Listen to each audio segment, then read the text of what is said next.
मैं एक छोटा सा प्राणी हूँ। मंत्री साहब बहुत बड़े राजस्थान के बड़े व्यक्तित्व के धनी हैं। हम दोनों को एक गांव ने बहुत बड़ी मेहरबानी से यहाँ तक पहुँचाने का बड़ा प्रयास किया, जो गांव है लोहारवा। हेमाराम जी ने है और मेरे को पाला पोसा और हेमाराम जी को यहाँ तक पहुँचाने में मेहरबानी की लोहारवा का योगदान।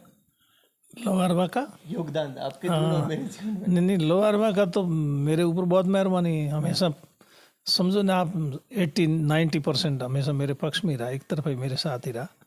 और मेरे से हो सका जितना मैंने भी लोहारवा के लिए करने की कोशिश की।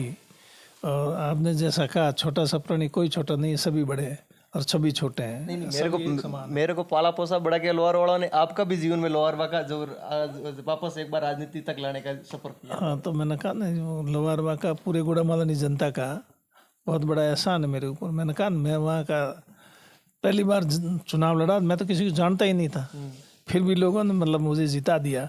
फिर तो उसके बाद में मेरे ऊपर है कि मैं अगर ठीक से चलूँ तो फिर मौका देंगे, नहीं तो ठीक से चलने की कोशिश की तो 5 बार और मौका दीजिए। कुल 6 बार मेरे को वहाँ से मौका दे दिया। फिर उसके बाद में अब आप चुनाव नहीं लड़ने की बात कहते हो तो हम कई बार हम सोचते हैं कि ये काम भी हो जाए, ये काम भी हो जाए। जब काम नहीं होता है तो हमें भी निराशा हाथ लगती है और लोगों के विश्वास में भी कमी आती है। तो इसलिए लोगों के विश्वास में फिर कमी आवे आखिर में।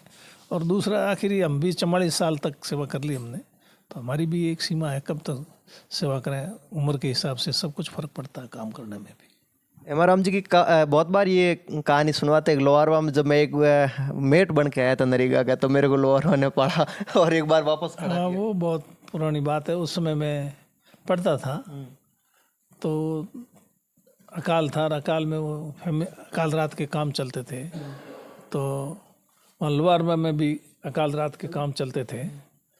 तो मैं वहाँ आया था मिस्त्री लगने के लिए, तो फिर वहाँ बैठा नहीं। उसके बाद में फिर मैं भीमथल गया, वहाँ भी काम चलता था, फिर वहाँ भी बैठा नहीं। तो फिर वहाँ उस समय वो अकाल का टाइम, वहाँ कौन रोटी खिलाए, दूसरा खिलाए। तो फिर वो अशोक जी के पिताजी राम विलास जी डांगरा, उन्होंने एक टाइम खाना खिलाया। एक बार लोहा भीमथल में सुजानंद जी हो, मार साहब है विष्णु, एक टाइम उन्होंने खाना खिलाया। और फिर मैं तो उसके बाद में वापस बाढ़ में रह गया। वो मिस्त्री वाला मामला बैठा नहीं, इसलिए वो बहुत पुरानी बात है, याद रहती वो तो उसमें।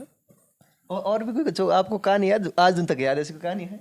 नहीं, मन का वहाँ की तो वही है, बाकी तो और कोई विशेष कहानी जो आज दिन का आपको दिल में याद रहती, मन में याद है कि वहाँ तक वो कहानी है? नहीं, ऐसी कहानी कोई बात नहीं। बाकी तो गुड़ामालानी की जनता ने तो हमेशा मतलब सहयोग देने में कोई कमी नहीं की। और यूँ वैसे राजनीति, मैंने कहा ना 1980 के विधानसभा के चुनाव में भी मैं गुड़ामालानी से चुनाव नहीं लड़ना चाहता था, मैंने मना किया।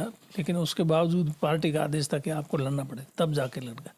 और आज दिन तक कभी पार्टी से ना टिकट मांगा, ना कभी मंत्री पद मांगा, ना कुछ मांगा। पार्टी ने जो आदेश दिया उसके हिसाब से काम करने की कोशिश की।